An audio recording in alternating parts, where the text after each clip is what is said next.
कितना बड़ा हो गया है। इनको कैसे मालूम? बेटा मुझे पहचाना? मेरा नाम बोल के दिखाओ।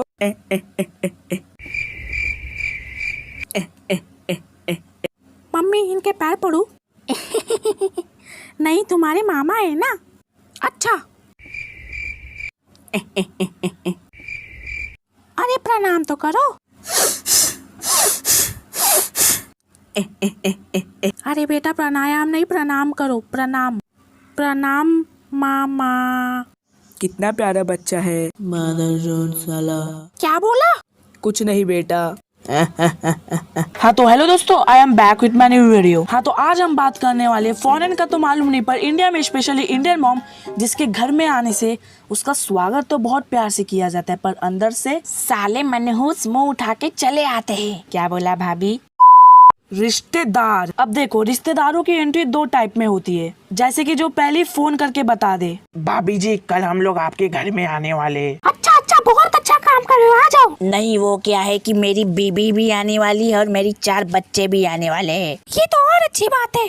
आप ही लोग घर पे सोना, हम लोग पास हो जाएंगे। हाँ क्या? हाँ भाभी ठीक है, चलेगा। तो कल हम लोग आ जाए। फोन रख, चल भाग। ये लोग तो फिर भी ठीक है, पर जो अचानक से आ जाए।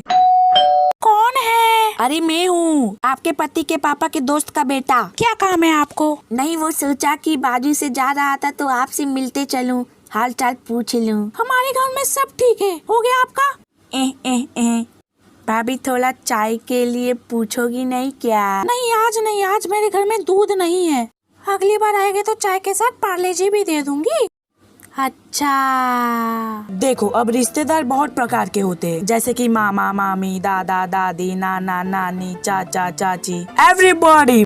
मौसा मौसी, फूफा फूफी, जीजा जीजी। अब हमारे में सबके पैर नहीं पड़ते, कोई कोई को सिर्फ प्रणाम करना रहता है। लेकिन जब मैं अपने रिश्तेदार के सामने खड़ा हो जाता हूँ, मैं उनके मुंह में देखता हूँ, वो मेरे मुंह में देखते हैं, और मुझे समझ में नहीं आता कि इनके पैर पड़ने या इनको प्रणाम करना है। तभी मेरी मम्मी पीछे से मुझे इंस्ट्रक्शंस देती है, इनके पढ़ने हैं, इनके नहीं पढ़ने, इनके पढ़ने हैं, इनके नहीं पढ़ने, इनको प्रणाम करना है, इनके पैर छूना है, इनको दंडवत प्रणाम करना है। अरे बहन, अब हमारे रिश्तेदारों को हमारे साथ Q&A करने में भी बहुत मजा आता है। और सबसे पहले ये यही पूछेगी, बेटा अंग्रेजी मीडियम में पढ़ते हो ना, अंग्रेजी आती है? तभी अंदर से आवाज आती है कि मेरे स्कूल में तो मेरी टीचर खुद अंग्रेजी की पीरियड में हिंदी बोलती है, तो मैं कहाँ से अंग्रेजी बोलूंगा। लेकिन अंग्रेजी आती हो या ना आती हो, पर हमें हमेशा बोलना पड़ता है, और डर लगता है कि इज्जत का कचरा ना हो जाए। पर वो पूछते हैं, व्हाट इज योर नेम? अब ये सवाल सुन के बेइज्जती और खुशी दोनों का एहसास होता है। अगर आपने इसका जवाब बोल दिया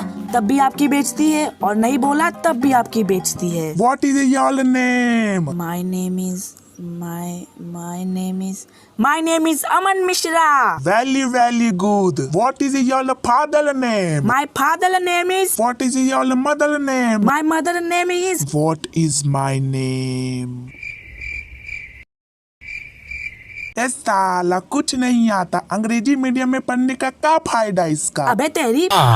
देखो, जब रिश्तेदार हमारे दरवाजे के चौखट में पैर रखते हैं, तभी से हम बच्चों के दिमाग में होता है कि जब ये जाएंगे तो वो मुझे हरी पत्ती देंगे। वो हरी पत्ती से मैं 4 पैकेट कुरकुरे खरीदूंगा, दोस्तों को पार्टी दूंगा, नीता अंबानी के साथ चाय पीऊंगा, पैसा उड़ाऊंगा। और 4 दिन तक वो टॉर्चर सहने के बाद फाइनली वो हमारे घर से जाने का मूड बनाते हैं। और अब वो वक्त आता है जो हम लोग सपने में सोचे थे। वो अपने फटे पैंट में हाथ डाल के 4 साल पुराना वॉलेट निकालते हैं और हमें बुलाते हैं, आओ बेटा। और तब जो मन को एहसास मिलता है स्वर्ग, मन में बल्ले ही बल्ले चलती रहती है। पर एक रिवाज रहता है ना कि ऊपर से बोलना ही पड़ता है, अरे नहीं नहीं, आप अपना आशीर्वाद दे दो, वही बहुत है। और कोई कोई तो ये मान भी लेता है और बिना पैसा दिए ही चले जाता है। तब ऐसा लगता है कि मैं कुएं में कूद जाऊं। अरे भाई, मुझे एक्सपीरियंस है।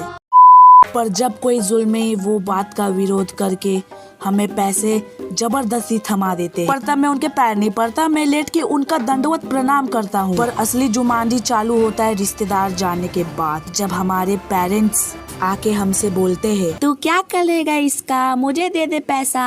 अरे मैं क्यों दूं भाई, मुझे पैसे मिले, मैं नहीं दूंगा। 4 दिन उनका मैंने टॉर्चर सहा, उनके बच्चे ने बाल मेरे नोचे 4 दिन तक। पर अंदर से हम सबको मालूम रहता है कि वो पैसा हमारे पास नहीं रहने वाला। और वो पैसा लेके हमारे पेरेंट्स इतना खुश होते हैं कि आज तक उन्होंने इतना पैसा नहीं देखा हो। और उसके बदले में हमें मिलता है एक पार्ले जी का पैकेट। और अगर रिश्तेदार के साथ उनके बच्चे आए हो तो तब तो पूरा सिनेरियो ही बदल जाता है यार। रिश्तेदार ने मुझे पैसे दिए, वही पैसे मेरी मम्मी उनके लड़के लोग को दे देती है। ना किसी का फायदा, ना किसी का, जिंदगी फुल सॉर्टेड। और रिश्तेदार के बच्चे के बकचोदी तो और अलग ही रहती है। जो उनसे कहा जाए बाबू ये मत कर लो, वो चीज वो पहले करेंगे। और अगर हमने गलती से मना कर दिया तब तो वो बच्चा हम लोग पे इतने केस लगाता है कि